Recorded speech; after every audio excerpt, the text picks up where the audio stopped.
चलो बैठो।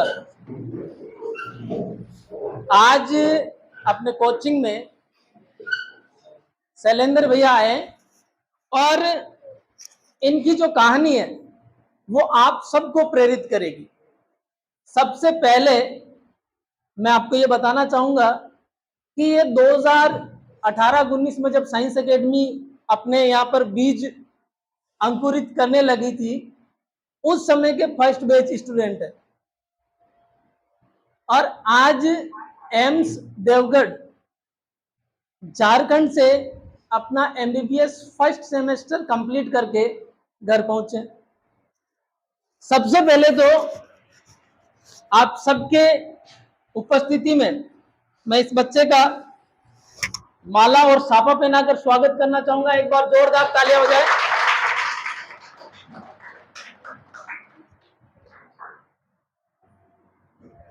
और एक चीज मैं बताना चाह रहा हूं आपको कि नीट, एमबीबीएस और डॉक्टर बनने का सपना जिस पागलपन से इस बच्चे ने पाला था,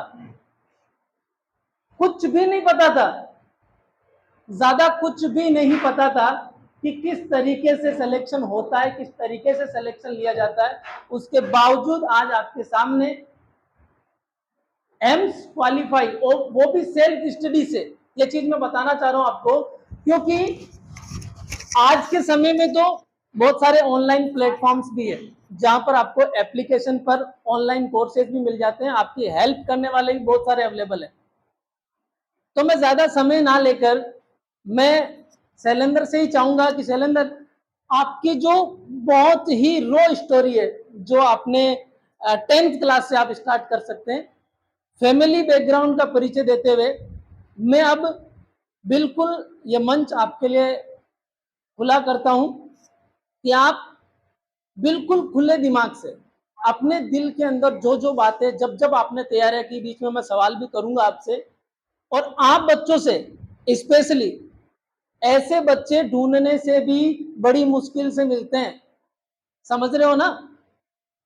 तो आप इस सेशन को इंटरेक्टिव रखने के लिए अपने दिमाग में कम से कम एक क्वेश्चन जरूर रखें और वो एक क्वेश्चन जरूर पूछे, राइट, ताकि आपके दिमाग में भी क्या चल रहा है, वो कोई डाउट है तो वो दूर हो सके, राइट। तो शैलेंद्र को तो सबसे पहले सबको नमस्ते। देखो, परिचय से स्टार्ट करता हूँ।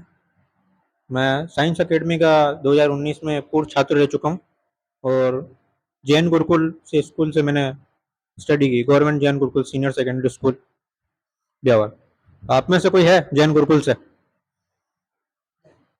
नहीं है? चलो, अच्छी बात है। तो मेरा नाम है शैलेंद्र कुमार और मैं अभी अपना फर्स्ट ईयर कंप्लीट कर रहा हूँ एम्स देवघर से, जो झारखंड में। मैं मेरी जर्नी यहाँ पे आप शेयर करूँगा आप सबसे कि कैसे मैं यहाँ तक पहुँचा। तो शुरुआत होती है 10वीं क्लास से। मैंने मैथ की क्लास भी अटेंड की थी और बायो की भी की थी, दोनों ही।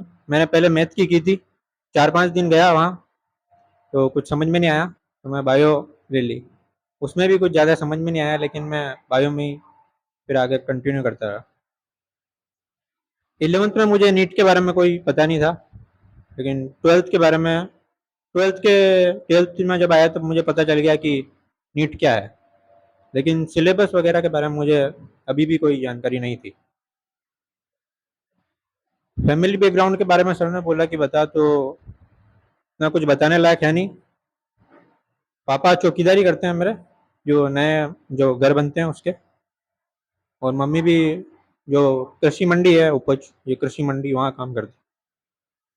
2 भाई हैं हम, छोटा परिवार है, इसलिए काम अच्छे से हो रहा है।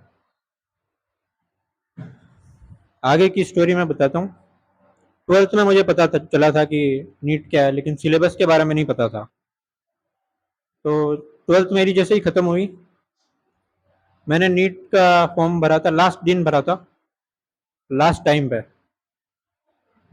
और मैंने 1 महीने तक पढ़ा भी था, लेकिन कुछ हुआ नहीं।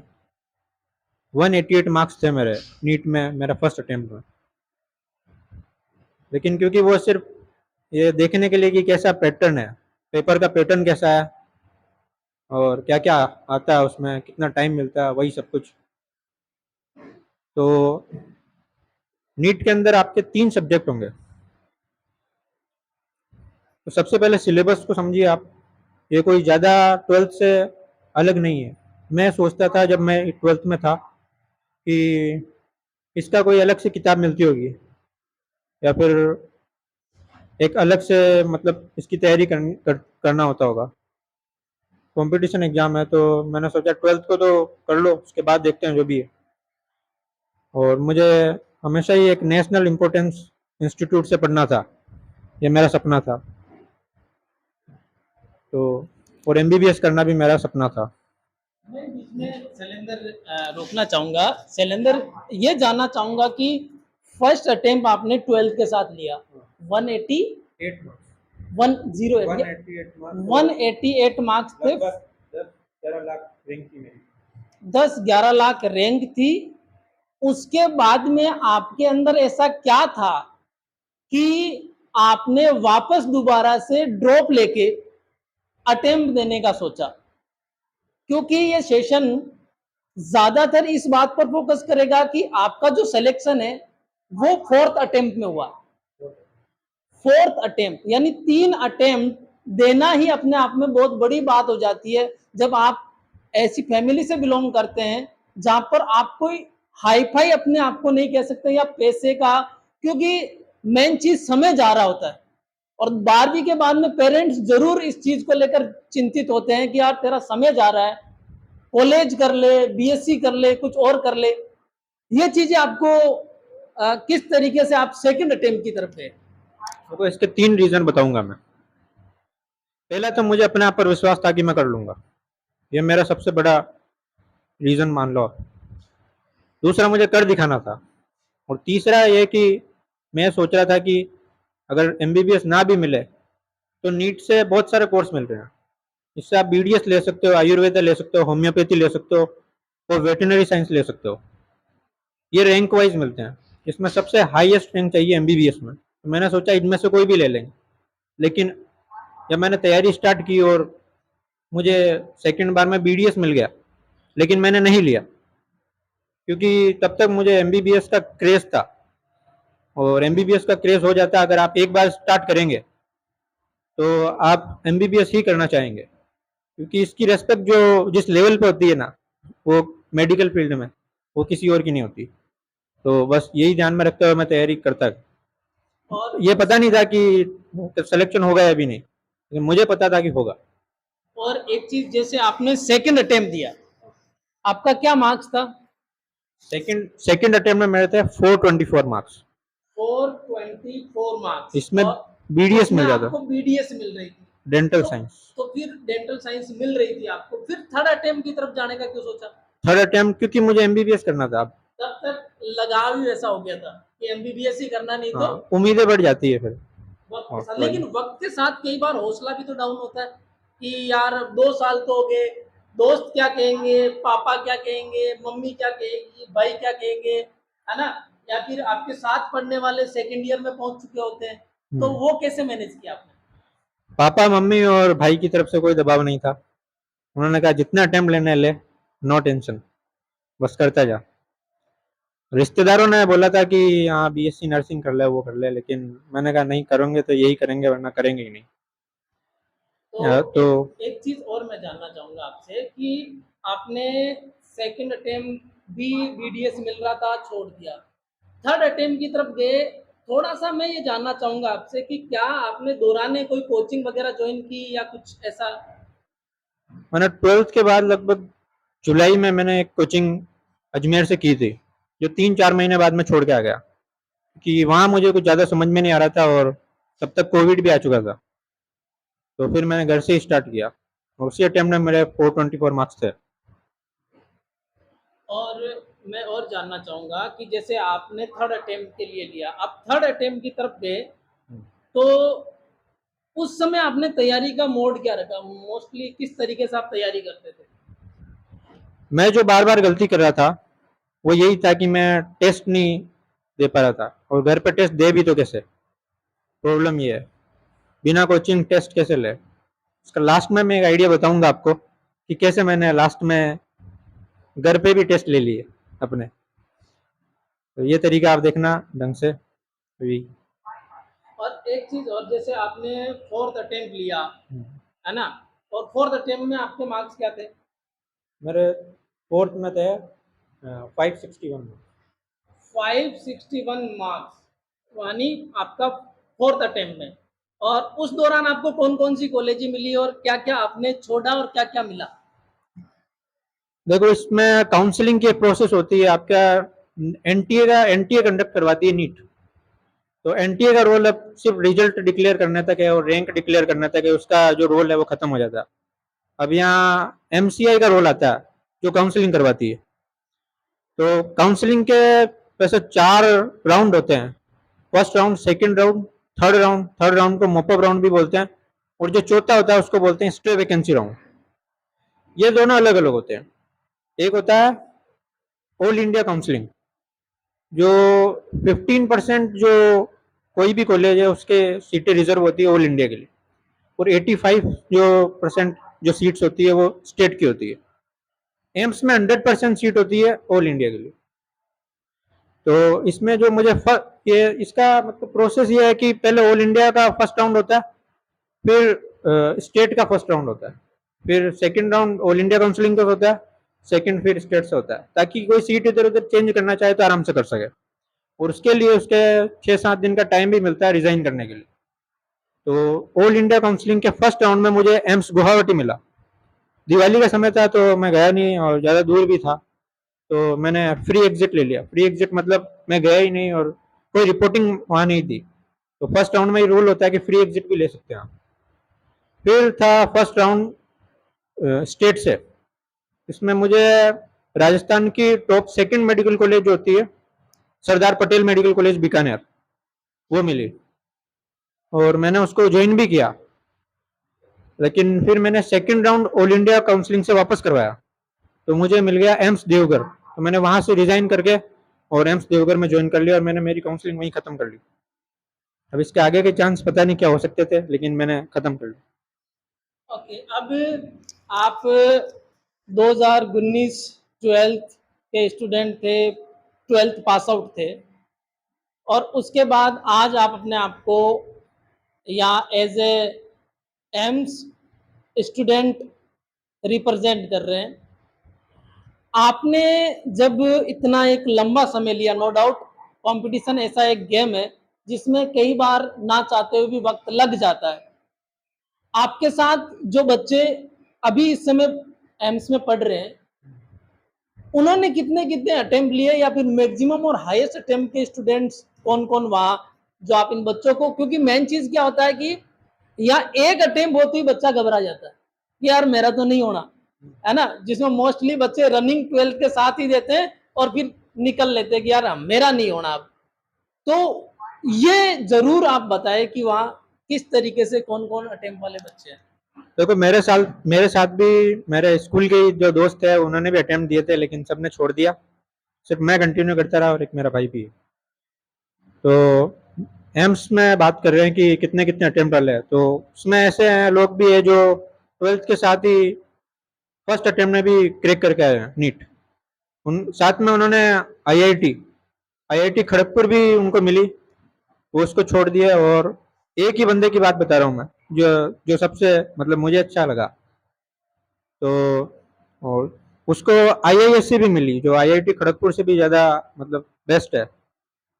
और ट्वेल्थ भी उसने साथ में की, तो उसने एम्स ज्वाइन की क्योंकि उसका मेडिकल फील्ड में इंटरेस्ट था और डॉक्टर से बनना था, तो उसने इंजीनियरिंग के अपने सपने को वहीं पे ख़त्म कर लिया। और हाईएस्ट अटेम्प्ट एक 7 अटेम्प्ट वाला भी है हमारे कोचिंग में। तो अलग अलग तरह के लोग हैं, जो 1 से 7 तक अलग अलग है। अभी कुछ बच्चों के दिमाग में ये जरूर आया होगा कि सर अभी भैया ने ये कहा कि आईआईटी खड़गपुर, तो ये कैसे संभव है सर कि उसने नीट का भी दिया और जेई का भी दिया, मतलब इट मीन्स उसने मैथ्स भी लिया था ट्वेल्थ में और साइंस भी लिया, तो मतलब बायो भी लिया था। राइट। तो उसका ऑप्शनल सब्जेक्ट उसके साथ मैथ्स भी था और बायो भी था। ऐसा भी ऑप्शन आपके लिए भी अवेलेबल है, आप ऐसा कर सकते हैं। जो बच्चे इस इंटरव्यू को देखेंगे और 10th में, स्पेशली कुछ यहाँ बच्चे 10th के भी बैठे होंगे, तो 10th से भी 11th में आएंगे, बहुत सारे ऑप्शंस है, राइट। अब आपको चूज करना कि कहाँ जाना है। अब मैं इस सेशन को बीच में थोड़ा सा आपकी तरफ लाना चाहूंगा, और आप में से किसी का कोई डाउट है, कोई क्वेश्चन है, तो आप जरूर पूछें। वो बहुत जरूरी है, क्योंकि मुझे तो पता है और मेरी बातें तुम ज्यादातर इग्नोर करते हो कि यार सर तो रोज ही कहते रहते हैं। आपके दिमाग में, किसी के भी दिमाग में कोई भी सवाल है, एक सवाल लेंगे फिर इसको और कंटिन्यू करेंगे, तब तक दूसरों को कॉन्फिडेंस आए। एक तो तुम पूछते नहीं हो यार, पूछा करो। कोई एक हाथ खड़ा करो अपना, कोई भी जो एक सामान्य से सवाल। चलो, ये जैसे है ना, आपने 4 साल तक तैयारी करी, तो उसमें आपने ऐसी क्या मिस्टेक्स करी और उसको आपने ओवरकम कैसे किया? देखो, पहली बात तो मैंने 4 साल नहीं 3 साल तैयारी की, 4 अटेम्प्ट दिए थे 12th के साथ। मैंने मिस्टेक जो सबसे बड़ी की थी वो थी टेस्ट नहीं देना, जो मैं पहले भी बता चुका हूँ, और यही सबसे बड़ी मिस्टेक है। और टेस्ट देने के बाद भी हम उसको एनालाइज नहीं करते तो वो सब कुछ खत्म हो जाता है। तो टेस्ट देना से कुछ नहीं होगा, वो तो सिर्फ एक किताब पढ़ने की तरह है। एनालाइज करो तो वो टेस्ट का मतलब है। देखो, ये बात जब आप एक टॉपर के मुंह से सुनते हो, तब आपको मेरी वो बात याद आनी चाहिए कि मैं कहता हूं कि if you rest after the test you waste the test. पहली चीज तो आपको टेस्ट देना है, चाहे आप कंपटीशन की तैयारी कर रहे हो, चाहे बोर्ड की तैयारी कर रहे हो, कहीं की भी आप तैयारी कर रहे हो, आपको टेस्ट देना है। और उसके बाद में टेस्ट को एनालिसिस करना है कि कहाँ तुमसे मिस्टेक्स हुई, क्या इस क्वेश्चन से कैसे और क्वेश्चंस बन सकते हैं। चलो, अब मैं आपसे एक क्वेश्चन जानना चाहता हूं। एक एक 10th का बच्चा है जो अभी 11th में आ रहा है, और वो बच्चा मान लो सेलेंडर ही है वापस, आप 10th में आपको होने का यदि मौका मिलता, तो क्या चीज आप ये सोचते कि यार शायद मेरे को ये चीज पहले पता होती, या फिर जो चीज कहीं 12th में जाकर पता चली वो मुझे 9th में पता चल जाती, 10th में पता चल जाती, तो मेरे ये 3 साल की जो जर्नी गई है। क्योंकि आज तो आप यदि 12th के साथ कर चुके होते उस उस बाधा को पार, जिसे हम नीट कहते हैं, उसको पार, तो आज एमबीबीएस कहीं ना कहीं आप फाइनल ईयर के 4th ईयर के स्टूडेंट होते। 5 साल का होता है, लेकिन आप 4th ईयर के स्टूडेंट होते। तो क्या इन बच्चों को कहना चाहेंगे आप कि यदि 10th क्लास में ही आपको पता चल रहा है या 11th में ही पता चल रहा है, तो वो कितना बेनिफिशियल है? देखो, सबसे पहले तो आपको ये पता होना चाहिए कि आपको बनना क्या है, करना क्या है, आपका उद्देश्य। आप पहले लक्ष्य, टारगेट जो होता है, जैसे आप में से कितनों का डॉक्टर बनने का है, मैं पूछ रहा हूँ। डॉक्टर बनने का, और हाथ खड़े करो, कौन कौन चाहते हैं जो डॉक्टर बनने के बारे में सोच रहे हैं? देखो, बनना बाकी की बातें, बाद की बातें, लेकिन कौन, तो सारे नो डाउट बायो लेते हैं, वो मोस्टली मोर और लेस हाथ खड़े करते हैं। और कौन इंजीनियर बनना चाह रहा? इंजीनियर वाले हाथ खड़े करो। तो यहाँ 2 ही स्ट्रीम के लोग हैं, तो मैं यही इतना ही पूछूंगा। तो सबसे पहले तो आपको ये क्लियर होना चाहिए कि आपको करना क्या है।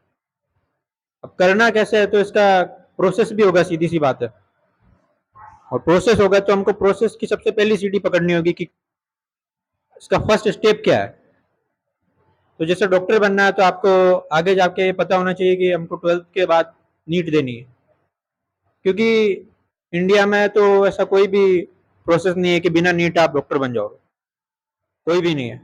इवन अगर आप बाहर जाके भी करोगे तो आपको नीट क्वालिफिकेशन जो मार्क्स है वो तो लेंगे ही, और उसके बाद वापस आने पर आपका एक टेस्ट लिया जाएगा जिसको क्वालिफाई आपको करना पड़ेगा, अगर आप बाहर से भी करके आ रहे हो तो। और वही इंजीनियरिंग में भी एक जेई मेंस और एडवांस जो 2 एग्जाम होते हैं। मेंस के लेवल पे तो आपको एनआईटी मिल जाएगी, और एडवांस थोड़ा टफ होता है तो उसमें आईआईटी आपको मिलती है। तो ये आपको क्लियर होना चाहिए। और पहले पता हो, सबसे पहले तो आप उसके अपने सिलेबस के बारे में देखो, जो कि मुझे पता नहीं था। मेरे को नीट के बारे में भी ना तो 10th में पता था ना 11th में, और 12th में पता था लेकिन सिलेबस नहीं पता था, और मैं सोच रहा था कि इसका कोई सिलेबस अलग से होगा, उसको पढ़ेंगे और फिर 12th के बाद ही देखेंगे, तो मैंने इतना कोई फोकस किया नहीं। तो ये चीज़ें पता होनी चाहिए। मैं ये जानना चाह रहा हूँ एक्चुअल में कि 10th के साथ यदि बच्चे को पता चल जाए, 11th के साथ भी बच्चे को पता चल जाए, मान लो 12th लाइफ में आके ही पता चल जाए, मैं ये जानना चाह रहा हूँ, ये इस चीज़ पर आपका वेरिफिकेशन चाह रहा हूँ एक तरह से, कि क्या 11th 12th में आप जो पढ़ते हो उससे अलग चीजें पूछी जाती है क्या नीट में? नीट वही है जो 11th और 12th का आपका एनसीईआरटी से जो सिलेबस है वही है, उसका कोई अलग से कोर्स नहीं है। बस एक दो टॉपिक बीच में से हटा दिए जाते हैं या ऐड कर दिए जाते हैं, और एनसीईआरटी से ही क्वेश्चन आते हैं लगभग 95% तो बायोलॉजी में सिर्फ एनसीईआरटी 11th 12th से क्वेश्चन है। एक दो क्वेश्चन बाहर से आ जाते हैं, उसकी हमें को तैयारी नहीं करनी है, इतना हमको एक्स्ट्रा वो दो के पीछे भागने के लिए हमको बाहर से पढ़ेंगे तो वो छोड़ देंगे। तो यही भैया ने एक बहुत अच्छी बात बताई अभी कि क्या छोड़ना है, ये भी हमें पता होना चाहिए कि कई बार हमें 95% चीजें आ रही होती है और 5% चीजें हमें नहीं आ रही होती है, उसके चक्कर में हम 5% के पीछे लगते हैं और 95% से भी हाथ धो बैठते हैं। और एक अभी मैं बताना चाहूंगा, इस बच्ची ने फर्स्ट अटेम्प्ट दिया है नीट का, माया ने, राइट, 240 इसके मार्क्स है, और अब ये ड्रॉप लेके तैयारी करना चाह रही है। नेगेटिव मार्किंग से किस तरीके से बचा जा सकता है, क्योंकि इसके जो राउंड अप में जब हमने राइट क्वेश्चंस देखे थे, तो यदि नेगेटिव मार्किंग को उठा दिया जाए तो राइट कितने थे बेटा?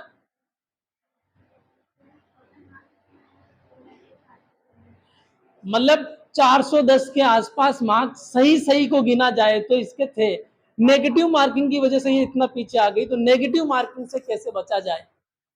मेरे भी फर्स्ट अटेम्प्ट में ऐसा ही हुआ था, मैंने सारे अटेम्प्ट किए थे, उसमें 188, तो पता नहीं कितने नेगेटिव और कितने सही गए होंगे, आप समझ सकते हो। तो नेगेटिव से बचने का तरीका तो वैसे तो ऐसा कोई है नहीं, हमको नॉलेज होनी चाहिए। नेगेटिव मार्किंग में तो हमको नॉलेज होगी तभी हम वो करेंगे, लेकिन अब जिसको नहीं पता है तो वो सारे तुक्के लगा के आएगा, सीधी सी बात है।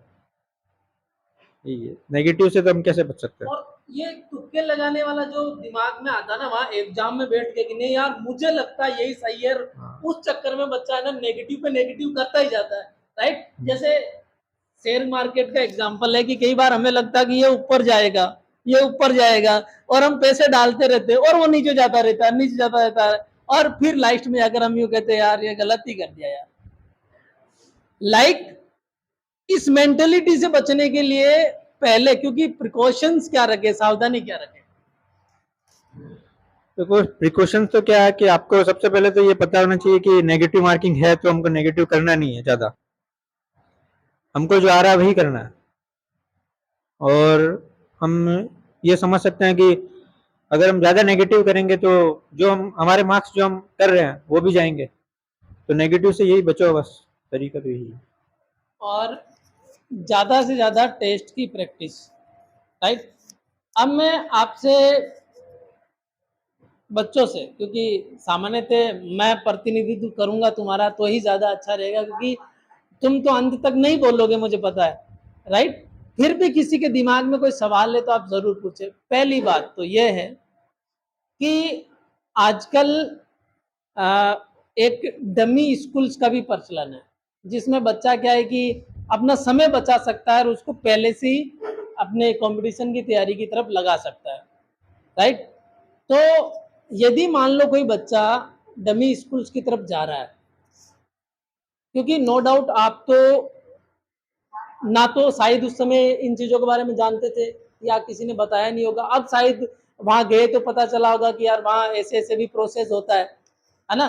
तो जो बच्चा अभी डमी ले रहा है, इट मीन्स वो घर बैठ के तैयारी कर रहा है या किसी कोचिंग से ही तैयारी कर रहा है, उसको किन चीजों के बारे में ज्यादा फोकस करना चाहिए ताकि उसका नीट का सिलेक्शन श्योर हो जाए? देखो सीधी सी बात है, अगर आप नीट की तैयारी कर रहे हो तो सिलेबस क्योंकि दोनों का सेम है, तो अगर नीट की तैयारी आप कर रहे हो तो 12th तो वैसे भी हो जाएगा आपका, इसकी कोई चिंता नहीं करनी। जो नीट में अपीयर होने का जो क्राइटेरिया में कह सकता हूँ तो वो अगर आप सेकंड डिवीजन से पास होते हैं 50% मार्क्स तो भी आप अपेयर हो सकते हैं। तो 12th तो आपकी आसानी हो जाएगी। 12th पे इतना ज़्यादा फोकस ना करो और सिर्फ नीट पे फोकस करें। और सिलेबस वही पढ़े जो जैसे मैं था तो मेरा आरबीएससी की किताबें थी, एनसीईआरटी तो थी नहीं, तो इससे भी मेरे को एक थोड़ा नुकसान हुआ। एक्चुअल में मान लो कोई बच्चा अभी इस समय ये चाहता है कि मेरे बोर्ड के परसेंटेज भी बढ़े और नीट का भी मैं कर लूँ कुछ, तो उसकी पॉसिबिलिटी कितनी है और आप किस तरफ ध्यान देने के लिए सलाह देना चाहिए? बोर्ड में तो क्या है 30-35 क्वेश्चन के लगभग आते हैं और वो भी मतलब सेलेक्टिव भी हो सकते हैं कि आप इम्पोर्टेंट देख के जाए तो भी काम हो जाता है। लेकिन अगर हाई स्कोर करना है तो पढ़ना तो पड़ेगा। और नीट में अपेयर हो रहे हो तो वो पढ़ लोगे आप। अब 12th में तो इतना डीप नहीं पूछते हैं, लेकिन नीट में बहुत ही ज़्यादा डीप पे पूछते हैं। जैसे अगर मैं मेरा एग्जांपल दूँ फर्स्ट अटेम्प्ट वाला, तो एक कोई क्वेश्चन था उसमें, फिजिक्स का क्वेश्चन था कि अगर हम ज़्यादा ऊपर जाते हैं, धरती से ऊपर जाते हैं, तो वेट पे जो इफेक्ट पड़ता है वो कैसे होता है। तो एक उसी से रिलेटेड क्वेश्चन था कि अगर 2r जो r अगर हम रेडियस मान रहे हैं धरती की, तो अगर 2r पे चले जाए तो वेट कितना होगा उसका। तो मेरे को सिर्फ ये फॉर्मूला पता था mgh, तो मैं वही लगा के आ गया। तो ये एक मतलब ऊपर से नॉलेज थी मेरे को। मैंने घर आके भी यही श्योर था कि ये तो सही जाएगा, सीधी सी बात है। लेकिन जब आंसर किया तो पता चला कि ये तो गलत है। उसका एक अलग से है कि जैसे हम ऊपर जाते हैं या नीचे जाते हैं तो जो ग्रेविटी होती है वो कम होती है। तो 12th में तो इतना कोई नहीं पूछेगा आपसे, लेकिन नीट में ये पूछते हैं।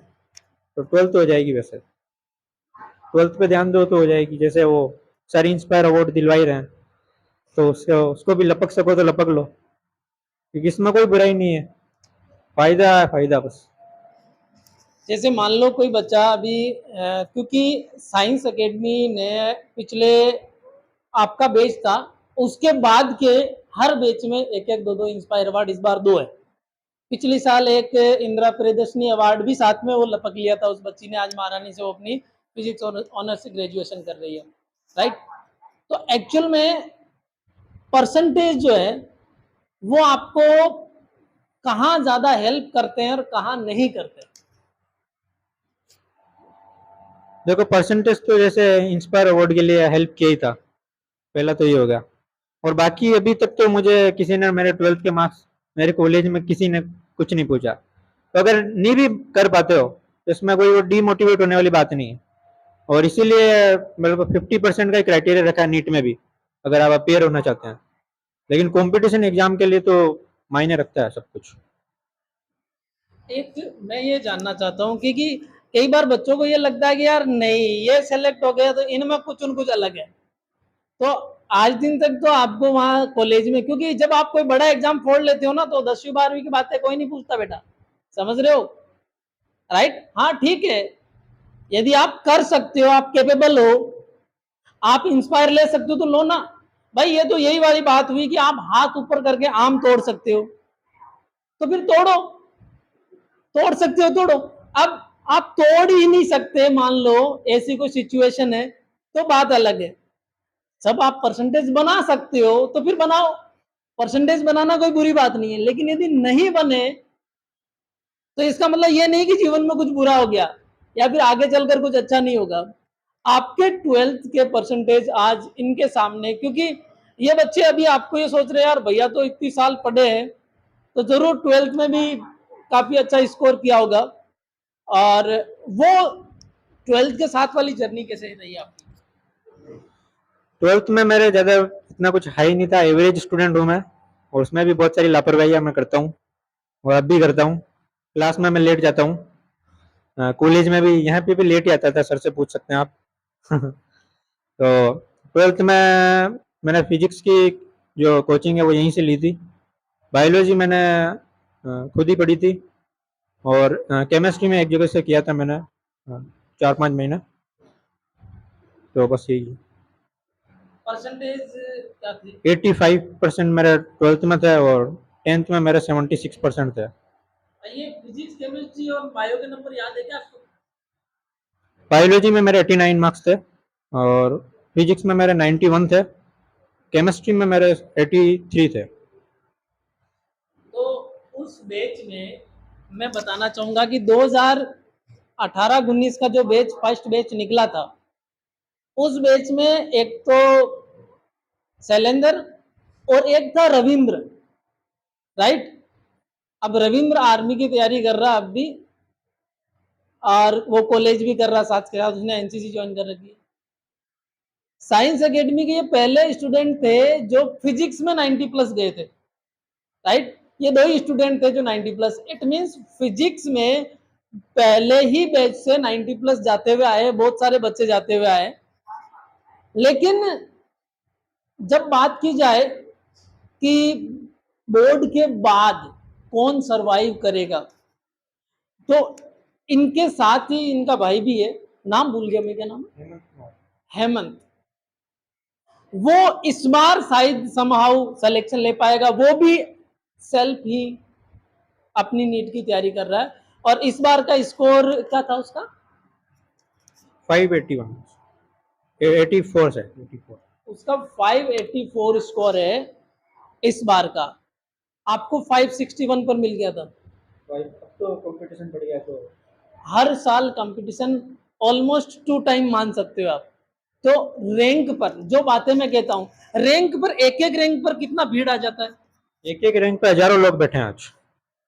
मान के चलो। किसका सिलेक्शन होगा ये अब तय करेगा एनटीए। उसका एक रूल होता है, टाई ब्रेकिंग रूल होता है, जो वो एक झटके में सोल्व कर देता है किसकी रैंक क्या है, भले मार्क्स सेम हो। तो अब भी मैं ये बताना चाह रहा हूँ कि जैसे मान लो किसी की नीट की रैंक आई ऑल इंडिया 50, तो वो 50 वाले बहुत सारे मिलेंगे आपको जिसको सेम रैंक मिली है, राइट। रैंक सबके अलग होगी सर, और मार्क्स सेम मार्क्स सेम, और हाँ भाई जैसे 705, वो अखबार में भी मैंने आपको बताया था कि 705 पर रैंक अलग अलग आ रही है, मार्क्स सेम है। इट मींस सेम मार्क्स पर 705 लाया, 710 लाया, 715 लाया, 700 लाया, उस सेम मार्क्स सभी बच्चों के सेम मार्क्स है, लेकिन उस सेम मार्क्स के आपको 50-50, 100-100, 150-100, 200-200, और जैसे जैसे पीछे आओगे आपको 1000 तक बच्चे मिल सकते हैं आपको। तो कंपटीशन तो नो डाउट काफी अच्छा है, काफी स्ट्रांग है। और किसी का कोई सवाल है पूछना चाहे आप में से? चलो मैं वहीं आता हूँ, तो क्या पूछना चाहोगे? भैया अगर आपको 11th-12th में ही पता चल जाता कि डमी नाम की कोई चीज है और उस टाइम में डमी से कर लेता, तो आप फर्स्ट अटेम्प्ट में क्लियर कर पाते? एक्चुअल में शैलेंद्र इसका पूछना यह है कि यदि आपको 10th क्लास में पता चल जाता कि यार मैं स्कूल जाकर जो अपना समय बचा के इधर नीट में लगा सकता हूँ, और स्कूल की पढ़ाई तो मैं वैसे भी कर सकता हूँ, तो सवाल ये है कि क्या आप फर्स्ट अटेम्प्ट में क्लियर कर जाते हैं? देखो, फर्स्ट अटेम्प्ट में क्लियर कर जाता है ये तो मैं नहीं कह सकता, लेकिन इससे फायदा जरूर होता है, ये तो मैं कहूँगा। अगर आप बड़ी बड़ी कोचिंग इंस्टीट्यूट जैसे सीकर में जाओ या कोटा जैसो एजुकेशन हब है, तो वहाँ आप देखोगे कि बहुत ही छोटे छोटे बच्चे जो 6ठी क्लास में है वो भी नीट की तैयारी कर रहे हैं। आप उनसे जाके पूछो तो बताएंगे कि वो नीट की तैयारी कर रहे हैं। ऐसा मेरा एक भाई है जो अभी एसएमएस मेडिकल कॉलेज जयपुर में अपने शायद फाइनल ईयर में एमबीबीएस कर रहा है, तो उसने कोचिंग की तो वो बता रहा था कि बहुत ही छोटे छोटे जब होते हैं तो वही रैंकर बनते हैं आगे जाके। यानी 6th क्लास से प्री फाउंडेशन, 10th से फाउंडेशन, और 12th से टारगेट बैच, यानी इस तरीके से बच्चा तैयारी करता है। तो नो डाउट यदि आपको अभी 12th में ही हो और आपको अभी से ये पता चल गया है कि इस तरीके से आप अपना बेनिफिट ले सकते हैं, सिलेक्शन की गारंटी सिर्फ आपके सिवाय कोई नहीं दे सकता। क्यों? क्योंकि मेहनत इतना समय मिलने के बाद आप करोगे, उसकी गारंटी आप ही दे सकते हो और कोई नहीं। क्योंकि मोबाइल आपको मिलने के बाद में आप उसमें क्या करोगे, क्या देखोगे, ये टोटली तुम पर डिपेंड करता है, राइट।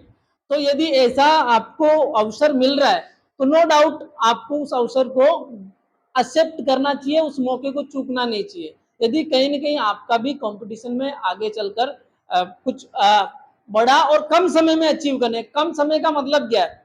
समय आप उतना ही दे रहे हैं। आप 11वीं से स्टार्ट हो गए, 12वीं के बाद भैया को 3 साल लगे, तीसरे साल में जाकर सिलेक्शन हुआ।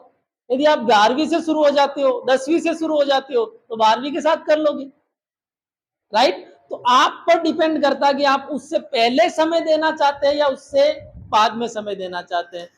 शैलेंद्र, और कोई आपके दिमाग में आप कुछ सोच के आए हो, अपने छोटे भाई बहन है सारे, इनको आप कुछ अपनी तरफ से कोई टिप्स देना चाहते हो जो आपके दिमाग में चल रही हो कि सर मैं ये बताना चाह रहा हूँ? ये सारे के सारे बच्चे अभी 12th के हैं। इस समय जनरली बहुत सारे बच्चे समर वेकेशन एंजॉय कर रहे होते हैं। शैलेंद्र भी मेरे पास आई थिंक सितंबर में आया था, अगस्त तक नहीं था, सितंबर में मेरे पास शैलेंद्र आया था। और एक्चुअल में जो बच्चे ऐसी स्कूल से जुड़े हुए हैं, उनकी कोचिंग में क्या दिक्कत आती है जब 10 से 4 का टाइम होता है, क्योंकि वो सबसे बड़ी प्रॉब्लम आज के जो आसपास की, जैसे छावनी और पटेल के बच्चों को तो कोई इश्यू नहीं है, वो तो 7 से 12 फ्री है। तो पहले आपके दिमाग में कोई ऐसा कि जैसे मान लो आप जैन गुरुकुल में पढ़े, 10 से 4 का क्या नेगेटिव इम्पैक्ट आप पर रहा, वो आप बताएं। 10 से 4 में रहोगे तो मतलब पूरा दिन आपका खराब होना है। तो जैसे मैं जैन गुरुकुल में था तो वहाँ यही टाइमिंग था और 4 बजे वहाँ छुट्टी होती थी, तो यहाँ आते आते 4:30 बज जाते थे। एक क्लास कभी कभी रह भी जाती थी, तो यही इसका एक लॉस है। तो आप ऐसी स्कूल से जुड़े जहाँ ये टाइमिंग ना हो, थोड़ी या तो इधर हो या इधर हो, मतलब एक दिन में से आधा दिन स्कूल, आधे दिन में हम कुछ कर सकते हैं। या तो आप कंप्लीट डमी ले लें, या फिर आप ऐसी स्कूल से जुड़े जहां 12 साढ़े 12 बजे आप फ्री हो जाए, क्योंकि जहां भी आप कोचिंग ज्वाइन करोगे या करते हो, वहां 1 से 4 और 4 से 7 का स्लॉट चलता है। और आपको इनिशियली भले ही कोई गोली दे दे, लेकिन स्लॉट तो यही चलता है। फिर लास्ट में जाकर बच्चा फीस दे के परेशान होता है कि हमारे तो वो सर ने कह दिया कि हमें बीच में छोड़ देंगे। ऐसा कोई भी गवर्नमेंट टीचर नहीं कर सकता, लीगली तो बिल्कुल भी नहीं छोड़ सकता आप। और उस समय जब आपको तैयारी की काफी जरूरत होती है, तब आप काफी ज्यादा परेशानी में आ जाएंगे। और दूसरी बात, यदि आपको कंपटीशन की तैयारी करनी है, नो डाउट जमाना सिर्फ बोर्ड तक अब नहीं है। यदि आप सिर्फ ये सोच रहे हो कि 12वीं में 95% बना देंगे तो वो 3 दिन माला पहनाएंगे लोग, कोई ज्यादा मायने नहीं रखता। मैं फिर कह रहा हूँ 94% बनाए हैं, उसके बाद इस बात को गर्व से कह रहा हूं कि इसकी वैल्यू ज्यादा दिन तक नहीं रहती है। यदि आप नीट क्वालिफाई करते हो, आप जेई क्वालिफाई करते हो, आप एनडीए क्वालिफाई करते हो, एयरफोर्स क्वालिफाई करते हो, वो एक परमानेंट आप पर क्या लगता है, एक सक्सेस का टैग लगता है। 10वीं 12वीं में बहुत सारे बच्चे बनाते आए हैं, बहुत सारे बच्चे बनाते रहेंगे। इसका मतलब ये कतई नहीं है कि सर जो वैल्यू नहीं तो बनाए नहीं, बनाओ ना, 2-4 दिन तो वैल्यू मिलेगी, इंस्पायर मिल जाएगी। अच्छी कॉलेज में बीएससी करना चाहते हो तो एडमिशन मिल जाएगा, पेरेंट्स खुश होंगे। अब तुम जो चाहोगे वो पेरेंट्स तुम्हें देंगे। अपने यहाँ पर मेंटेलिटी क्या है, यदि बच्चे के 90% है तो फिर वो जो मांगेगा वो मिल जाएगा, उससे कम है तो आपको ऐसे डाउट बुरी निगाहों से देखेंगे, यार लो। ऐसा सोचते हैं एक्चुअल में कि 12वीं में 90 नहीं बना पाए तो नीट कैसे कर पाएगा। ऐसी एक मेंटेलिटी रहती है, ऐसी एक सोच रहती है, राइट। और किसी का कोई सवाल जो पूछना चाहता है? चलो मैं आता हूँ। अगर आपको इंस्पायर अवार्ड वगैरह मिल जाता, आपके ना 90 अबाव बन जाते 12th में, तो आपको बेनिफिट होता एजुकेशन में, जो आपकी फैमिली कंडीशन है उसके अकॉर्डिंग? हाँ, क्योंकि फाइनेंशियल कंडीशन ठीक नहीं है तो 4-5 लाख रुपए मायने रखते हैं। लेकिन मैंने इस पे इतना ज़्यादा ध्यान नहीं दिया था, क्योंकि जो मेरा नीट का जो टारगेट था मैं उसके बारे में थोड़ा बहुत सर्च कर रहा था। और बिल्कुल फ़ायदा तो रखता है, क्योंकि अच्छी कोचिंग से जुड़ सकते हैं। और कोचिंग में जो बिना गाइडेंस के कोई भी चीज़ करना थोड़ा मुश्किल होता है। नो डाउट बेटा, जब आपको इंस्पायर जैसा स्कॉलरशिप मिल रहा होता ना, तो आपके पास एक ऑप्शन रहता है कि आप किसी भी अच्छी कोचिंग से जुड़कर या कोई अच्छा कोर्स लेकर आप तैयारी कर सको। जो कंपटीशन का माहौल है ना, इसमें ये कतई नहीं है कि आप घर बैठ के कोचिंग नहीं कर सकते, या फिर घर बैठ के अपनी तैयारी नहीं कर सकते, या घर बैठ के नीट नहीं निकाल सकते। लेकिन उसमें समय जो आपको है वो कई बार ज्यादा देना पड़ सकता है, कई बार आपका समय ज्यादा लग सकता है, और कई बार कोचिंग की तैयारी करके भी समय लगता ही है, नो डाउट, क्योंकि प्रोसेस को आप कहीं ना कहीं समझ नहीं पा रहे होते, राइट। और किसी का कोई सवाल जो पूछना चाहे? जैसे आपने 3 साल कंटिन्यूअसली आपने अटेम्प्ट दिए, तो मेरा क्वेश्चन ये है कि आप कितना डीमोटिवेट हुए और वो क्या सोचता है जिससे आपको मोटिवेशन मिला? डीमोटिवेट तो मैं हुआ नहीं, क्योंकि मुझे करना एमबीबीएस ही था, वो मैं पहले ही बता चुका हूँ।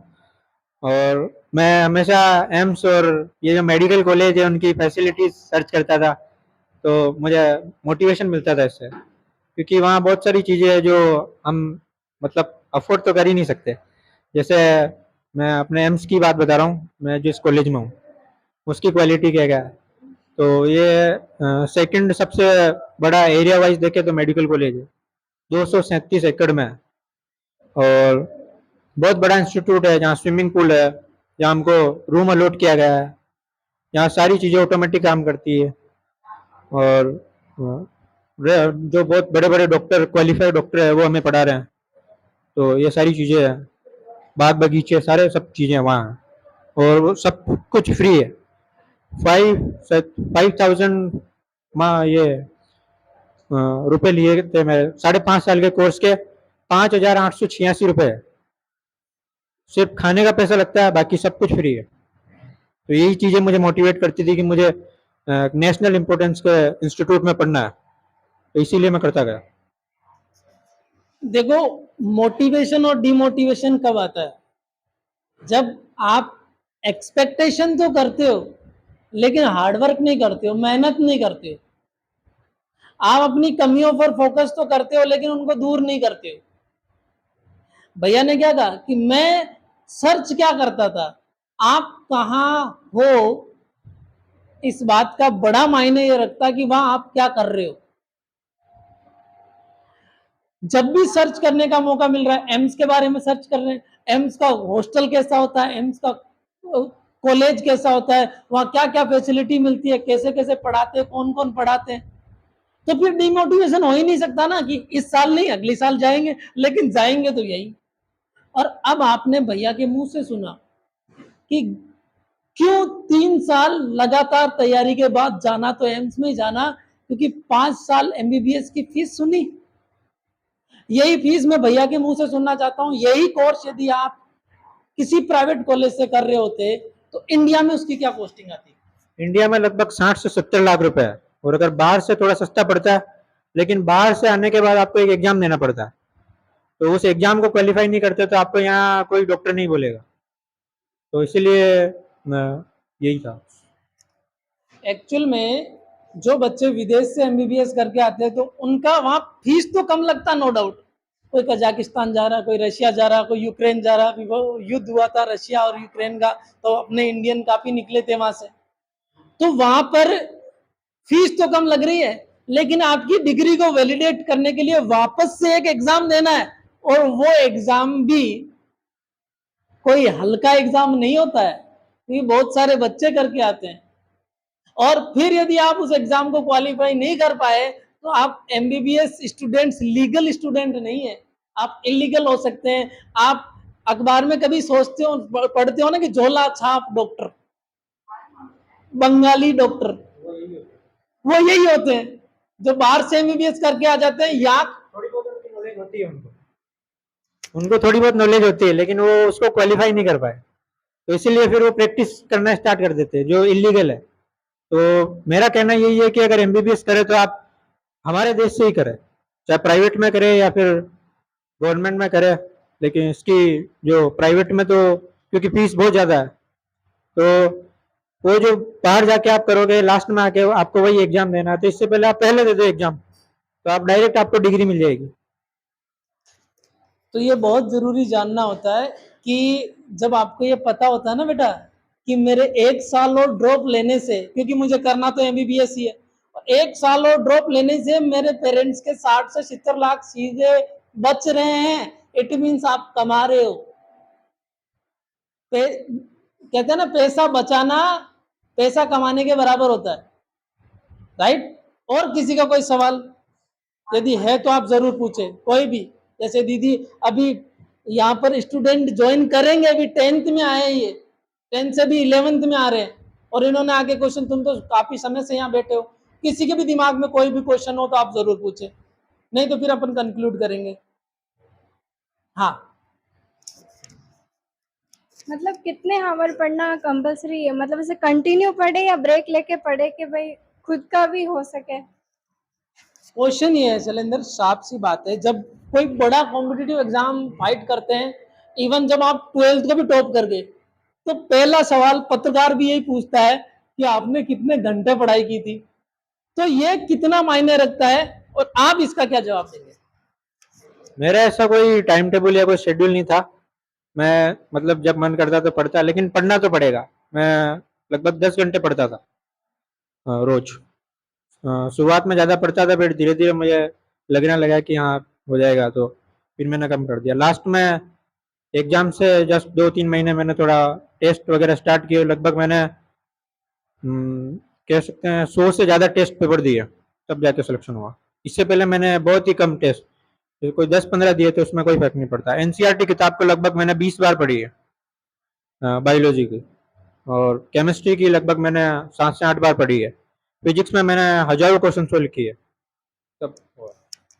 आप समझ रहे हैं ना कि नॉर्मली 10 घंटे को इस तरीके से कहा जा रहा है कि मैं 10 घंटे ही पढ़ता था।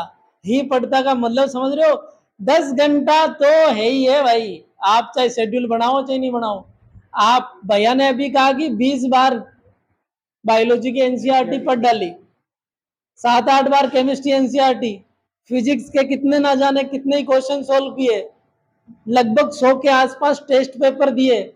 उससे पता क्या चलता है? उससे आपकी लेवल पता चलती है, आपकी थिंकिंग इवॉल्व होती है कि क्वेश्चन जब आए तो उसे करे कैसे। एक चीज और जानना चाहूंगा कि जो बच्चे टेस्ट सीरीज ज्वाइन करते हैं, तो आपने ऑफलाइन टेस्ट सीरीज ज्वाइन की थी या ऑनलाइन? मैंने कोई भी टेस्ट जो टेस्ट सीरीज है वो ज्वाइन नहीं की। मैंने इसके लिए क्या, ऑनलाइन बहुत सारे पेपर हमको मिल जाते हैं, तो मैंने लास्ट में ये दिमाग लगाया कि एक प्रिंटर 15,000 का खरीद लिया। तो उसमें से जो इंटरनेट पे पेपर आते हैं, बहुत सारे इंस्टीट्यूट के पेपर है जो टेलीग्राम पे मिल जाएंगे आपको, वो मैंने प्रिंट से निकाले और 3 घंटे लेके उसको बैठ जाता था। तो वो वही सेम वही क्वालिटी हमको मिलती है। तो ऐसे मैंने किया। तो ये पैसा बचाने का एक तरीका है, प्रिंटर आप अभी भी काम आ रहा है। देखा कितना स्मार्ट माइंड यूज किया कि क्यों टेस्ट सीरीज का पैसा देना, प्रिंटर खरीद के ले आते। टेस्ट तो हर जगह मिल जाते हैं, और जनरली आज के टाइम में कोई कमी नहीं है टेस्ट पेपर की। आप यूट्यूब पर, फेसबुक पर search, sorry I am sorry for that, Chrome पर, फेसबुक पर तो नहीं मिलेंगे। यदि आप गूगल क्रोम पर जाकर या गूगल पर जाकर सर्च करते हैं तो आपको बहुत सारी फ्री टेस्ट सीरीज मिल जाती है, और उनको प्रिंट किया और 3 घंटे लेके बैठ गया, और आज वो प्रिंटर आज भी काम आ रहा है ना? मैंने टेलीग्राम से पेपर सारे डाउनलोड करता था। टेलीग्राम पे बहुत ज़्यादा पढ़ा। आप सर्च करना टेलीग्राम पे, वो जो इंस्टीट्यूट के नाम आपको पता ही होंगे, बहुत बड़े बड़े, जो कोटा के अंदर है, जो सबसे फेमस है, मैं उसी का करता था। तो बड़े बड़े जो भी इंस्टीट्यूट आपको लगता है उनके बारे में सर्च करो, उनके पेपर डाउनलोड करो और सोल्व करो, दैट्स इट, और कुछ नहीं है। और जितने ज्यादा टेस्ट उतनी रैंक बेस्ट, ये ध्यान रखना, जितने ज्यादा टेस्ट उतनी ही रैंक बेस्ट। यदि आप टेस्ट नहीं दोगे तो आप चाहे कितना ही पढ़ लो, सिलेक्शन से हाथ धोना पड़ेगा। क्योंकि कहीं ना कहीं भैया को भी इस चीज को एक्सेप्ट करने में 2 से 2.5 साल का वक्त लग गया, तब जाके पता चला कि यार टेस्ट देने से पार पड़ने वाली है। Test it means practice. यदि मुझे बॉडी बनानी है ना, तो एक अच्छा जिम ट्रेनर सिर्फ हायर करने से काम नहीं चलेगा।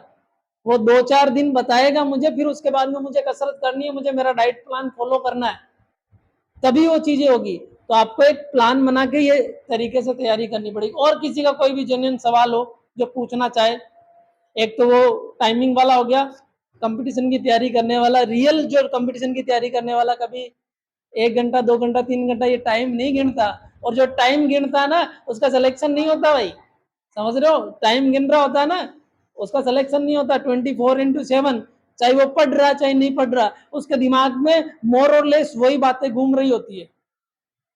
यदि कुछ यूट्यूब पे जाकर भी देख रहे हैं तो वही चीजें, रिलेटेड चीजें सर्च कर रहे हैं। और किसी का कोई सवाल? दीदी आप कोई सवाल पूछना चाहते हैं? ठीक है, पूछो। अगर है ना 12th के साथ डमी ले रहे हैं और नीट की तैयारी करना चाह रहे हैं, तो 12th में भी अच्छे परसेंटेज बनाने ही हैं, तो कैसे मेंटेन करें 11th और 12th को साथ में? इसका सवाल शैलेंद्र सीधा सा है कि मान लो कि 12th के साथ डमी लेने का डिसीजन ले चुके हैं। अब दो चीजें हैं कि मुझे 12th के परसेंटेज भी बढ़ाने ही बढ़ाने, और नीट में मुझे अभी टाइम है, क्योंकि ये अभी 12th के साथ फर्स्ट अटेम्प्ट नहीं दे सकती, अभी 17.5 की नहीं हुई, तो है ना। 17 साल का क्राइटेरिया। हाँ, तो ये जो भी एज का क्राइटेरिया उसमें अभी तक ये नहीं पहुंची है। तो क्या ये बोर्ड और नीट को किस तरीके से मैनेज करूं कि 12th में भी अच्छे परसेंटेज बन जाए? 12th में अगर आप नीट की तैयारी कर रहे हो, क्योंकि मैं बता रहा हूँ कि सिलेबस सेम है, तो अगर नीट ही कर रहे हो तो 12th हो ही जाएगी। मेरे वहाँ भी जो लगभग डिस्ट्रिक्ट के टॉपर भी है वहाँ पे जहाँ मैं उन्हीं के पास बैठता हूँ, बैक बेंचर हूँ मैं। तो वो बता रहा है कि हमने 12th की तो तैयारी की ही नहीं, हम तो नीट की कर रहे थे, तो 12th में तो वैसे ही हम डिस्ट्रिक्ट टॉपर बन गए। क्योंकि 12th सिलेबस सेम है भाई, फिजिक्स केमिस्ट्री बायो का सिलेबस तो सेम है। यदि आप हिंदी इंग्लिश पे थोड़ा सा फोकस करते हैं, क्योंकि साइंस वाले बच्चे का यदि कोई रिजल्ट बिगाड़ता है तो हिंदी और इंग्लिश बिगाड़ता है। अभी भी आपने देखा वो भैया कमल भैया थे, 97.33, 96 सॉरी 96 पॉइंट या 97 था, 96.33, और ओवरऑल कितने बने 90.60। नीचे कौन लाया? हिंदी इंग्लिश। आपका कितना था पीसीबी? 94% पीसीबी। ओवरऑल कितने? 91। पीछे कौन लाया? हिंदी इंग्लिश। यानी रेगुलर आप हिंदी इंग्लिश को भी तैयार करते रहो और फ्री माइंड होके आप अपनी तैयारी करो। और किसी के कोई सवाल दिमाग में हो पूछो भाई, किसी के भी दिमाग में कोई क्वेश्चन हो। बॉयज पीछे, सर हम तो सिर्फ दर्शक बन के बैठे हैं, कब आप हमें यहाँ से आज़ाद करें फिर हम जाएंगे। किसी के कोई क्वेश्चन? लास्ट में मैं शैलेंद्र को ही माइक देता हूँ कि अंत में आप इन 12th वाले स्टूडेंट्स, जो भी इनमें से एक दो है जो 10th से 11th आएंगे, आप इन सबको एक कॉमन स्टूडेंट मानकर और ये मानकर कि ये 12th के साथ किसी न किसी कंपटीशन की तैयारी कर ही रहे, चाहे वो नीट की कर रहे हैं, चाहे वो एनडीए की कर रहे हैं, चाहे वो जेई की कर रहे हैं। क्या सुझाव और सलाह आपकी तरफ से इनको रहेगी? तो सबसे पहले तो अपना लक्ष्य निर्धारित करो, अपने आप पर विश्वास करो और बड़ा सपना देखो। ये 3 चीजें आपको मोटिवेट करेगी, उसके बेसिस पे आप करते रहेंगे। यही है सर। और कोई आपके दिमाग में कुछ आ रहा लाइफ में शेयर करना चाह रहे हो? लास्ट में यही है कि मैं सबसे ज्यादा वही जो मैं गलती करता था कि सिलेबस के बारे में देखो, सिलेबस के बारे में पता नहीं होगा तो आप कुछ भी पढ़ेंगे, वही मैंने किया था। मैं एनसीईआरटी के अलावा कुछ किताबें पढ़ रहा था, जो उसके लिए एक अलग से किताब पापा ने खरीद के दी थी वो पढ़ रहा था, लेकिन उससे होगा नहीं। टेस्ट जो है वो सबसे इम्पोर्टेंट है। टेस्ट को आप पहले दिन से स्टार्ट करें। आप कुछ एक छोटा सा टॉपिक फिजिक्स में उठा के आप यूट्यूब से वीडियो देख सकते हैं या खुद पढ़ सकते हैं, और उसके बाद डायरेक्ट उसके क्वेश्चन लगाए। फिजिक्स को पढ़ने का तरीका यही है, क्योंकि फिजिक्स को अगर आप सिर्फ जैसे डेरिवेशन वगैरह करेंगे तो वो तो वहाँ पूछ नहीं रहे, वहाँ तो बहुत ही सिंपल सी चीज़ें पूछ रहे वैसे तो, लेकिन उसको हैंडल करना आना चाहिए। जैसे वो कुलम्ब्स लॉ को ही घुमा के पूछ रहे हैं, कभी आर पूछ रहे हैं, कभी एफ पूछ रहे हैं, क्यू पूछ रहे हैं। क्यू को इधर उधर कर देंगे तो फोर्स कितना कम ज़्यादा हो जाएगा। तो वो सारी चीज़ें प्रैक्टिस से बढ़ेगी। हमको आता सब कुछ है, मेरे को भी सब कुछ रहा था, इसलिए मैं इसी बेसिस पे मैं जा रहा था, लेकिन हो नहीं रहा था क्योंकि हमको 1 मिनट में एक सवाल करना होता है। लगभग अब तो 180 क्वेश्चन होते हैं और उसको करना होता है 3 घंटे में, लेकिन अब 20 वैकल्पिक क्वेश्चन भी दे दिए गए हैं, तो और क्वेश्चन तो 180 करने, वो 180 करने और टाइम बढ़ा दिया गया। लेकिन स्पीड से इतना करो कि, क्योंकि बहुत स्पीड से हमको करना होता है। कितना स्पीड से आपको करना पड़ा, जैसे आपने अटेम्प्ट दिया था, मतलब पता ही नहीं चलता कब टाइम पूरा जाता है।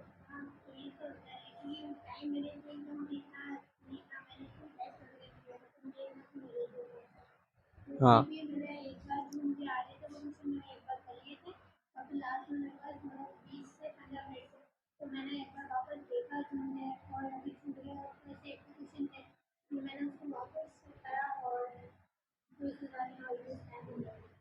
हाँ, तो 3 घंटे वहाँ 3 मिनट से ज़्यादा नहीं लगते हैं।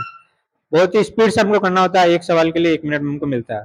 तो उसके लिए बायोलॉजी को तो लगभग 90 क्वेश्चन होते हैं, तो उसको आप लगभग 50 या 40 मिनट में कंप्लीट करके रख दीजिए। केमिस्ट्री में मतलब जितने क्वेश्चन है उतने मिनट आप लगा लीजिए, बाकी जो बचा हुआ टाइम है वो फिजिक्स में लगता है, क्योंकि फिजिक्स में कई बार सोल्व भी करना पड़ता है। तो ये चीज़ें हैं। और वो जो मेन चीज़ है कि कंपटीशन की तैयारी कर रहे हैं, तो किस तरीके से अपने आप को अपटूडेट रखे, मैनेज रखे, उसको लेकर क्या करेंगे? कंपटीशन के लिए आपको पूरी तरीके से एक्टिव होना पड़ेगा, डेडिकेटेड होना पड़ेगा, और लक्ष्य के प्रति आपको पूरा जागरूक होना पड़ेगा, और रेगुलर पढ़ाई करनी होगी। बीच बीच में आपको जैसे 45 मिनट आप पढ़ो या 1 घंटा पढ़ो, उसके बाद में 10-15 मिनट का आप रेस्ट ले सकते हो, क्योंकि लगातार तो होगा नहीं। मैं भी यही करता था। और बस और लास्ट में मैं इस वीडियो के माध्यम से स्पेशली शैलेंद्र के माताजी पिताजी को धन्यवाद देना चाहूँगा कि खुद ने चाहे अपना जीवन जिस तरीके से व्यतीत किया, बिताया, गुजारा, लेकिन बच्चे को बड़े सपने देखने के लिए प्रेरित किया। एक वो पिता जो डेली वेजेस पर काम करता है, दिहाड़ी मजदूरी करता है, या फिर कहीं चौकीदारी का काम करता है, उसके लिए सोसाइटी में अपने बच्चे को डॉक्टर बनाने का सपना देखना ही बहुत बड़ी बात होती है। और उससे भी बड़ी बात, जब अपने बच्चे को 12वीं के बाद में हर तीसरा जो इनकी उम्र का बच्चा है, या तो कहीं दूसरे कोर्सेज कर चुका होता है या कर रहा होता है, या फिर कहीं से कुछ कमा के ला रहा होता है, उस समय बच्चे को तैयारी करने के लिए प्रेरित करना कि चाहे जितने अटेम्प्ट लग जाए आप तो तैयारी करो। ये अपने बात आप में बहुत बड़ी जो बात है मैं बताना चाह रहा हूँ, और सभी पेरेंट्स को मैं ये कहना चाह रहा हूँ कि यदि आपके बच्चे का एक बार में सिलेक्शन नहीं होता है ना, तो उस पर विश्वास कीजिए। वो आज नहीं तो कल जरूर सिलेक्शन लेगा। वो मेहनत करना चाह रहा है तो आप उसका जरूर सपोर्ट करें। आप पेरेंट्स को क्या सुझाव देना चाहेंगे जो स्पेशली अभी 10th से अपने बच्चों को साइंस दिलाना चाह रहे हैं, और वो अपने बच्चे को अभी से कहीं ना कहीं कंपटीशन की तरफ देखना चाह रहे हैं, उनको आपका क्या सुझाव रहेगा? अगर मैं मेरी बात करूँ तो माता पिता का कोई फोर्स नहीं था कि मैं कौन सी सब्जेक्ट लूँ 10th के बाद। 11th में मैंने जो लिया उसी में ठीक है।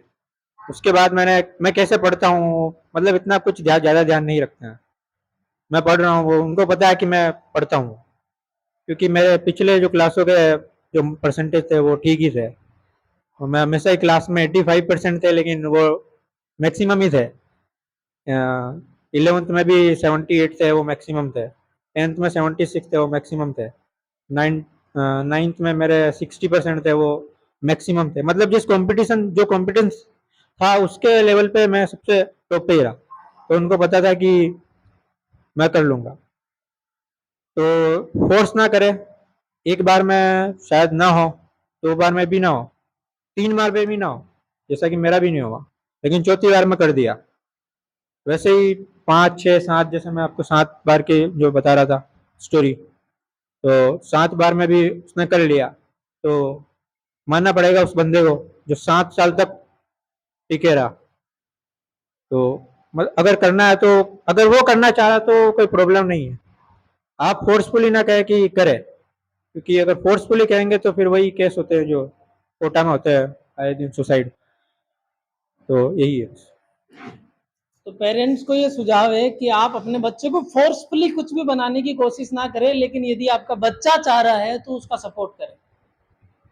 हो सकता है पहला, दूसरा, तीसरा, चौथा अटेम्प्ट भी ना हो, और ऐसे में कई बच्चे ऐसे भी होंगे जिनका 7th अटेम्प्ट में भी नहीं हुआ होगा, उनका 8th अटेम्प्ट में होगा।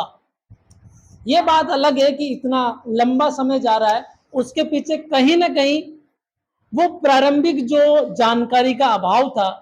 यदि उस बच्चे को कहीं ना कहीं 10th में पता चल जाता शायद, तो उसको इतने अटेम्प्ट नहीं लग रहे होते, उसको 1 अटेम्प्ट या 2 अटेम्प्ट के बाद में थीम समझ में आ जाती कि करना कैसे।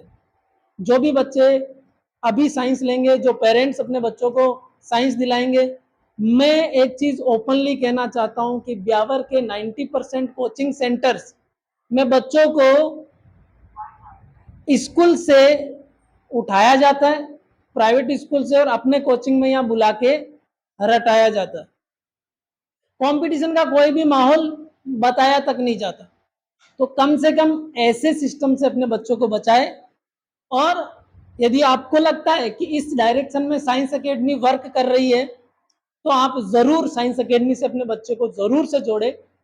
लास्ट में एज यूजुअल जो मैं पूछना चाहता हूं तो पूछूंगा, शैलेंद्र 5 साल में आपने मुझे भी बहुत बारीकी से ऑब्जर्व किया होगा, क्या एक ऐसी चीज आपको दिखी जो आपको ऐसा लगता है कि ये चीज साइंस एकेडमी आगे चलकर या ब्यावर के जो कॉम्पिटिटिव माहौल को लेकर फ्यूचर आपको कैसा दिखता है साइंस एकेडमी और यहाँ जो पढ़ने वाले कंपटीशन की तैयारी करने वाले बच्चों का? कंपटीशन के हिसाब से देखें तो ये इंस्टीट्यूट ही सबसे बेस्ट है, क्योंकि यहाँ समझाया जा रहा है। जब मैं पहले आया था यहाँ, तो जैसे ईंट पर नाच, वो आपको पता होगा कुछ, अब इनको तो साइंस तो नहीं बताया होगा शायद। तो वो इलेक्ट्रॉन प्रोटॉन इनके जो, वो आज तक मुझे याद है, और इसका एक हेल्प भी हुआ, क्योंकि क्वेश्चन बेसिक से क्वेश्चन पूछ रहे हैं। नीट में कोई ज़्यादा बड़ी बात नहीं है। फिजिक्स में तो बहुत ही सिंपल है, जेई एडवांस के लेवल पे नहीं पूछ रहे, मतलब जो मेंस क्लियर करता है, मतलब मेंस और नीट का लगभग लेवल सेम है, एडवांस थोड़ी एडवांस ही है। तो समझने से बेसिक क्लियर रखो, तो ये बेसिक यहाँ पे क्लियर हो रहा है, क्योंकि बेसिक के बेसिस पे ही आप आगे निकलेंगे, क्योंकि रट के आप आगे नहीं निकल पाओगे। और फ्यूचर कैसा दिख रहा है आपको? फ्यूचर ब्राइट है सर। और मेरा स्ट्रगल कैसा दिखता है आपको? बहुत जबरदस्त मेहनत कर रहे हैं। हर रोज मैं 4 से 5 पोस्ट देखता हूँ। फ्री में कोचिंग दे रहे हैं, और क्या चाहिए। एक चीज ये भी मैं बताना चाहूंगा कि साइंस एकेडमी में मैथ्स की कोचिंग फ्री है, बायो की कोचिंग फ्री है। जब आप 12th में थे तो भी आप इस चीज का गवाह बनेंगे शायद, जिन बच्चों के पेरेंट्स नहीं होते हैं उन बच्चों की आज से नहीं तब से ये बच्चा गवाह है। आपके साथ धर्मेंद्र के साथ एक बच्चा था, शायद आप नाम भूल रहे होंगे, शायद धर्मेंद्र के साथ ही आता था, बाइक से आता था, मेरे दिमाग से भी नाम स्लिप हो रहा है। पिता आर्मी रिटायर्ड थे उसके, इधर साईनाथ कॉलोनी से था वो, आई थिंक आप भूल रहे होंगे। वो धर्मेंद्र और वो बच्चा, मेरे दिमाग से उसका नाम स्लिप हो गया, वो 2 बच्चे मेरे कोचिंग में सबसे पहले आए थे। आज तो आप सबके सहयोग से बहुत सारे बच्चे हर साल आते हैं और आते रहेंगे, ऐसी बात नहीं है। 2 बच्चों में से एक बच्चे को कह देना कि तेरी सारे सब्जेक्ट की फीस माफ है, ये अपने आप में बहुत बड़ी बात है। जो ये कहते हैं कि सिर्फ दिखावे के लिए ऐसा कर रहा है, ऐसा नहीं है। 2018 से कर रहा हूं, अब बातें पता चलने लगी है। और कोई बात जो आपको उस समय की याद आती हो, जैसे एक्चुअल में मैं कहता हूं कि मैं न्यूमेरिकल उस समय काफी ज्यादा करवाया करता था। अब तो मैंने क्या कि गैप ले लिया, इधर बैच बना दिया कि जिनको न्यूमेरिकल करने वो उधर आओ इधर। उस समय न्यूमेरिकल का क्या फोबिया रहता था, कितने न्यूमेरिकल करवाए थे मैंने। बहुत न्यूमेरिकल, जो फर्स्ट चैप्टर था उसको लगभग पहले शुरुआत में 1 महीने से भी ज्यादा पढ़ाया था। उसके बाद तो फास्ट होना ही पड़ता है, क्योंकि सिलेबस कंप्लीट करना होता है। न्यूमेरिकल पे ज्यादा फोकस होता है, और न्यूमेरिकल ही आते हैं कंपटीशन एग्जाम पे, तो यही आते हैं। और डेरिवेशन वगैरह भी बहुत करवाए, और टेस्ट तो बहुत ज़्यादा लिए, और टेस्ट से ही रिजल्ट बनता है। और बस ये। तो भाई आज का जो ये सेशन है, आई होप आप सबको अच्छा लगा होगा, और उम्मीद करता हूँ कि जब ये YouTube पर सेशन डलेगा तो आप जैसे बच्चे जो YouTube पर इसको देखेंगे, मैं बताना चाहूँगा वापस से आपको कि आप सेल्फ स्टडी से भी नीट जैसे एग्जाम को क्वालिफाई कर सकते हैं। समय लग सकता है, तो समय आपको बचाना है। तो आज के समय में सुविधाओं की कोई कमी नहीं है, उन सुविधाओं का आप फायदा ले सकते हैं। 2018-19 में जो चीजें थी, आज 23 में उनसे कम से कम 10 गुना चीजें अवेलेबल है। एक बड़ा से बड़ा इंस्टीट्यूट आपके मोबाइल पर है, इससे बड़ी बात क्या हो सकती है। यदि आप डेडिकेशन के साथ समय देकर तैयारी करना चाहते हैं तो यही गोल्डन चांस है कि आप 12th के साथ ही तैयारी शुरू करें। अब जो बीत गया वो गया, उस पर रिग्रेट ना करें। 10th से 11th में आ रहे हो तो 10th से 11th में आने पर आपको चीजें समझ में नहीं आएगी, 1.5-2 महीने तो आपको तकलीफ होगी, वो पेनफुल प्रोसेस है, उससे आपको निकलना पड़ेगा, आपको टाइम देना पड़ेगा, टाइम के साथ चीजें समझ में आएगी। यदि आप 9th से 10th में जा रहे हैं, अभी से आप बड़ा सोच रहे हैं, अभी से आप कोई ज्यादा बड़ा काम नहीं करना है, आप न्यूमेरिकल पर फोकस करो, कंसेप्चुअल क्वेश्चंस पर फोकस करो, आप ऐसे सिस्टम से जुड़ जाओ या ऐसे ऑनलाइन प्लेटफॉर्म से जुड़ जाओ या कहीं से भी ऐसे जहां से एमसीक्यू क्वेश्चन है उनकी प्रैक्टिस अभी से आप स्टार्ट करो। तो उम्मीद करता हूं कि ये सेशन आपके लिए काफी फायदेमंद रहेगा, स्पेशली पेरेंट्स। जब आपका बच्चा सपना देख रहा है तो उसका आप जरूर सपोर्ट करें, आज नहीं तो कल वो शैलेंद्र जैसा बच्चा बनकर आपको दिखाएगा। और आने वाले टाइम में मैं उम्मीद करता हूं कि शैलेंद्र एक अच्छा डॉक्टर बनेगा और समाज की सेवा करेगा। और आप जब किसी एम्स में जाएंगे तो वहां पर आपको शैलेंद्र भैया जरूर मिलेंगे, और फिर शायद ये आपको भूल जाए, लेकिन आप जरूर याद दिलाएंगे कि भैया आप उस समय आए थे। क्यों? क्योंकि एक टीचर के लिए बहुत सारे स्टूडेंट होते हैं, लेकिन टीचर के लिए स्टूडेंट के लिए टीचर लिमिटेड होते हैं, या 1 या 2 ही होते हैं। इनके लिए बहुत सारे ऐसे जूनियर्स है जिनसे ये बात करते हैं, मिलते हैं या आगे भी मिलेंगे, लेकिन आपके लिए शायद ये जर्नी, ये जो इन्होंने शेयर की, वो आपकी लाइफ में जरूर वैल्यू ऐड करेगी। अंत में कैसा लगा आप सबको? एक बार सारे के सारे हाउस द जोश, हाउस द जोश। अरे ऐसा क्या जोश है यार, हाउस द जोश नहीं है आई, हाउस द जोश, और जोर से हाउस द जोश।